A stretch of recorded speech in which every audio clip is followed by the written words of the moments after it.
de repente las víctimas, digo yo, se convierten en reales actores, ojalá que sea así, y que esto empieza con un análisis del proceso que ha llevado hasta este momento. Yo tengo mucha experiencia en observación electoral a nivel internacional, muchas veces con la Unión Europea. Yo quería también ofrecer mis servicios para la delegación que yo pensaba iba a ser muy amplia de la Unión Europea. Cuando me fui al Ministerio de Relaciones Exteriores que maneja estas cosas en Austria, el señor con voz muy seria dijo: le voy a decir textualmente lo que dice la Unión Europea. La Unión Europea opina que México tiene una larga trayectoria de democracia y mucha experiencia, entonces no pensamos que sea necesario hacer un equipo. Había dos que tres de la Unión Europea que andaban por ahí, pero más bien no se puede calificar como una observación muy estructurada. Y esto con razón, y ese es mi segundo punto. Lo que ustedes escuchan esta tarde no es lo usual dentro de las grandes observaciones electorales. Porque aquí cada quien de nosotros habla de sus experiencias, analiza conforme a su propia capacidad. Es una cierta autonomía que tenemos. Yo estuve en las elecciones antepasadas por parte de la Unión Europea y en Honduras. Imagínense, Honduras era increíble lo que pasó. Ahí hasta a mí me ofrecieron dinero para ir a votar. Y cuando escuché, porque había nada más una persona autorizada, que era la jefa de la delegación, lo que dijo, ella no lo pude creer. Nosotros habíamos llenado los formularios, todo eso, que decía lo contrario, pero resultó que ella tenía que irse muy rápidamente a Austria, porque era austríaca, porque su tío se había enfermado y entonces no podía aguantar mucho, por esta razón yo me encontré en la calle con gente que estaba escupiendo enfrente de mí y diciendo: ¿por qué ustedes, los europeos, vinieron aquí si son peores que los gringos? Entonces, esto en cuanto a las grandes observaciones, a veces independientemente del contenido, cuando escucho el informe de la Organización de Estados Americanos, también es el expresidente Leonel Fernández de la República Dominicana, que es de voz autorizada, y había un amplio equipo, pero nadie podía hablar. Entonces, qué bueno que tenemos este marco, y les felicito a los compañeros. Yo sé que esto fue un poco hecho al vapor de esta red que se logró, porque puede ser como ejemplo para muchas otras observaciones. El otro punto que yo quería traer a cuenta, y por favor, todo esto, lo que estoy diciendo, tiene siempre unos puntos de interrogación. ¿Por qué? Porque yo soy una persona que he visto determinadas cosas, pero no sé si esto se puede multiplicar por 1.000.000 o por 10 o por 50, es la cuestión cuantitativa que después sale a flote cuando se consolida el resultado de las observaciones de mucha gente. Yo tuve el domingo antepasado, yo tuve suerte. Suerte, los periodistas es una enfermedad. Cuando hay un conflicto, cuando hay cosas que pasan, etc., nosotros los periodistas decimos, tuve suerte, aunque para la gente y los afectados es lo contrario. Pero en todas las casillas que visitamos sucedió algo. Primero fuimos a Iztapalapa, ahí yo me dediqué más que nada a entrevistar a la gente para saber qué tendencia de votos podría haber, y lo interesante fue para mí que desde afuera que pensaba que la gente iba a ser muy entusiasta para la votación, y de hecho acudieron, la participación electoral fue muy alta, pero no se reflejaba esto. Yo he visto otras elecciones donde la gente estaba mucho más entusiasmada. Eso tiene que ver un poco, creo, con que se sentían en Iztapalapa, donde hay mucha gente de bajísimos recursos, que ya no saben cómo sobrevivir, y que la esperanza, ahí hay esperanza, ahí en un cambio por medio del voto, pero no de maneras triunfalistas. Eso fue una observación. En otro recinto, en Iztacalco fue, pasé y de repente escuché una voz. Pasa.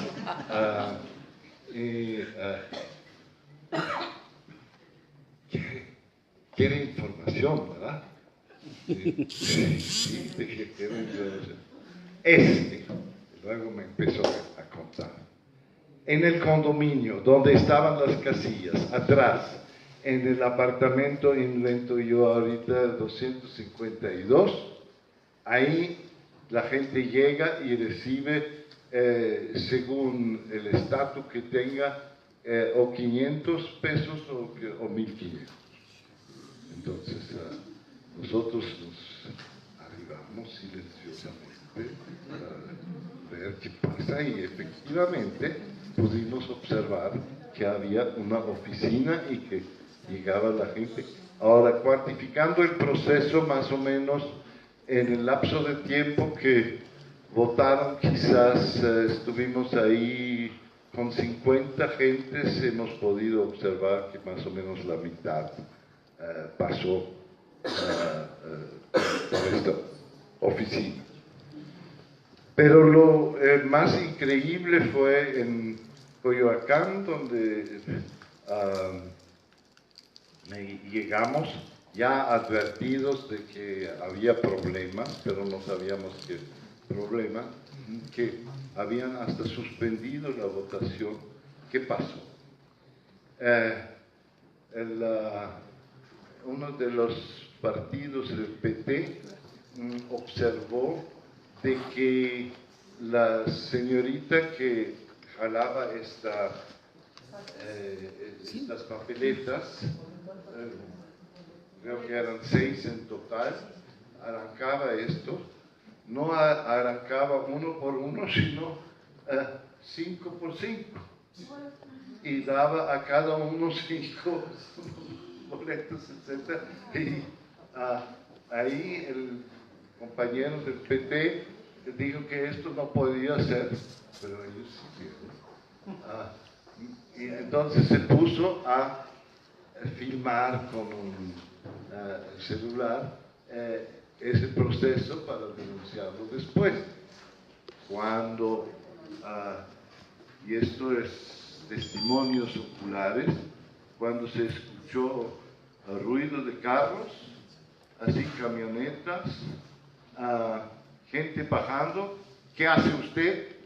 Así como mandando y pegando al del PT, y un compañero de derechos humanos que era así como muy finito, dijo: yo te voy a defender.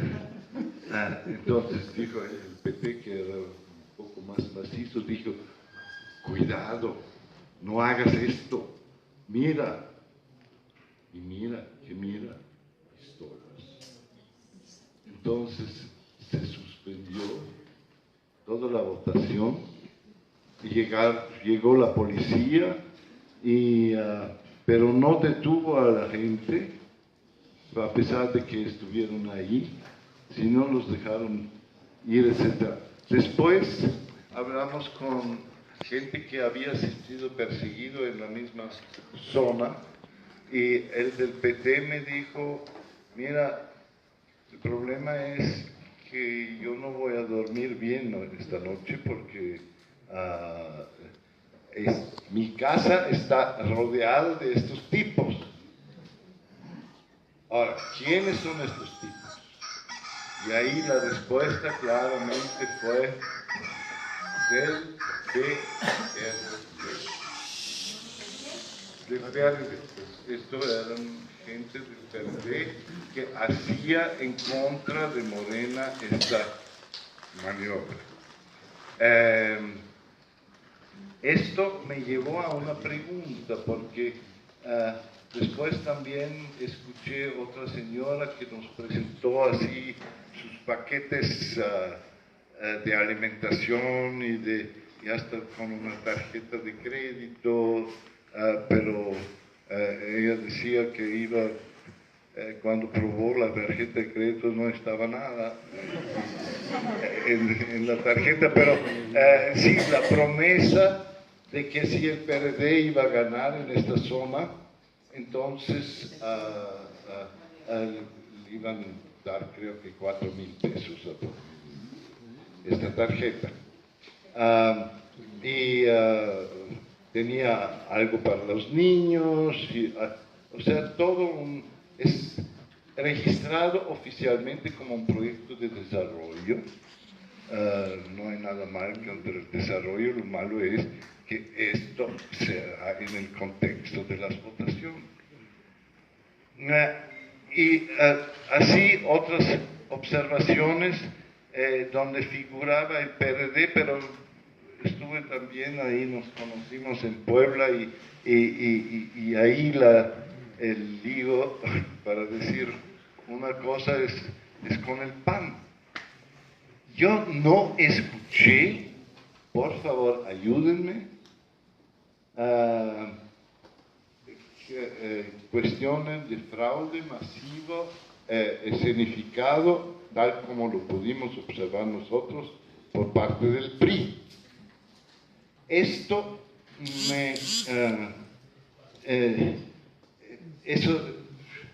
digo que se puede uno equivocar, uno ve nada más un poquito de la realidad, pero por lo menos me estimuló hacia hacer en dos ocasiones una pregunta. Uno fue en el INE, cuando presentaron todas las cosas maravillosas que han inventado ahora de acceso a los medios, de la fiscalía, en cuanto a las aportaciones a las elecciones, todo es maravilloso. Además, la gente parecía muy capaz. Entonces, cada uno podía hacer una pregunta, pero tenía que anotarse en un papel, entonces yo puse sobre el papel. Dado el caso que el ex candidato y actual presidente Peña Nieto había violado abiertamente aparentemente estos códigos,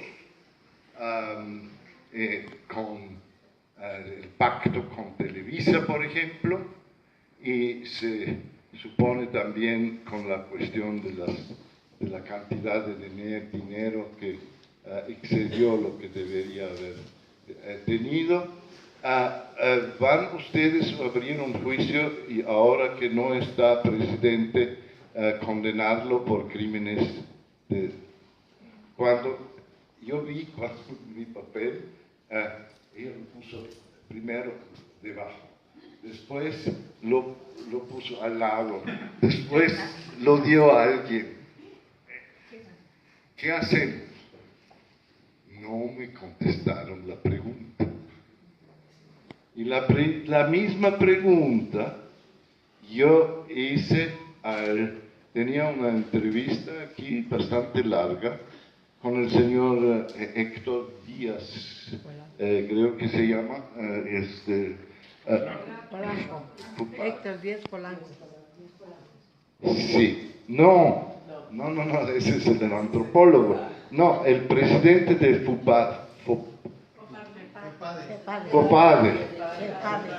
FEPADE. Sí. Entonces, yo le hice una larga entrevista y me reservé esta pregunta también para el final.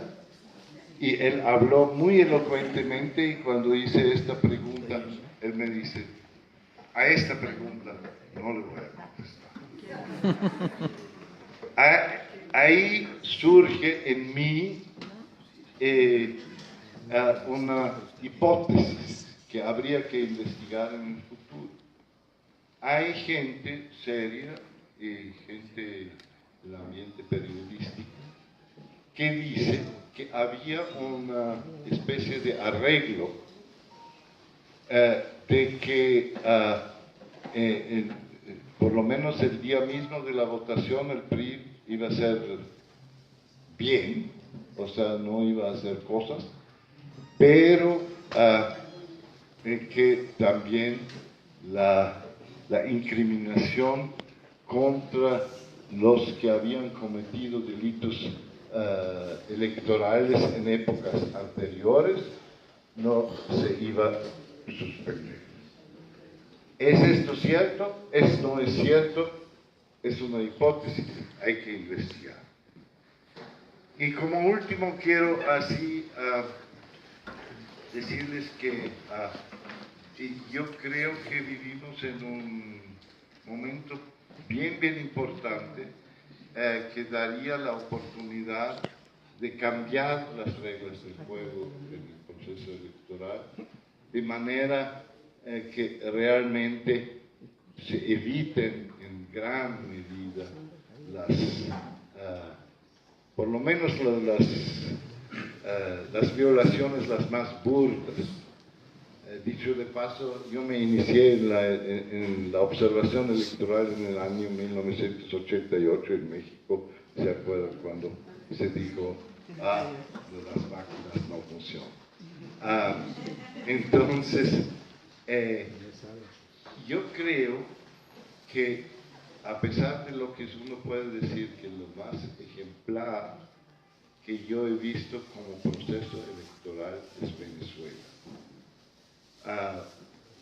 Y yo no hablo ahorita políticamente que si me gusta Maduro o si no me gusta Maduro, sino simplemente por la técnica, porque hay un doble sistema, un sistema que es por un lado digital, por transmisión contra las empresas digitales, y por otro lado un papel que va por otra vía y que al final de cuentas estos dos vías tienen que coincidir. En contraste con esto, yo hablé con el señor Moya Palencia del INE, un hombre muy cortés, que yo quería saber cómo se hace para transmitir los votos de las juntas distritales, a la computadora o al conteo central. Y mi idea era, mi pregunta era saber si en el conteo central se identifican las casillas electorales todavía, de manera que los partidos políticos con su propio conteo pudieran controlar esto. Y él me dijo, señor, no hay necesidad de esto. Y digo, ¿dónde está la computadora? ¿Podemos ir a la computadora central? No hay nada, no hay ningún ser humano ahí en la computadora central. Es una máquina, nada más. ¿Cómo es esto? ¿Quién controla esta máquina? ¿O cómo es la revisión del proceso? Porque yo he visto también en Honduras en una oportunidad que los resultados van por un lado y los observadores que sí tuvieron acceso en la central dijeron que los resultados eran diferentes de lo que hicieron en las casillas. Eso es uno de los trucos más burdos que pueden existir. Para evitar esto, yo creo que tendríamos que realmente presionar para perfeccionar este sistema electoral, para ampliar las bases para una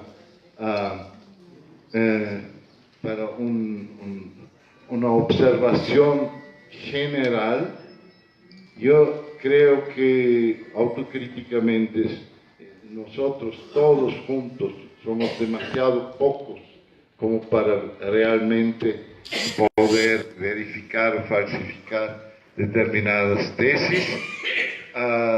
Lo que habría que hacer es hacer parte de la población, parte de la observación y capacitarlos en un proceso que dura quizás años, pero que sí vale la pena de hacerlo porque la democracia es demasiado precioso como para jugar con ella. Muchas gracias.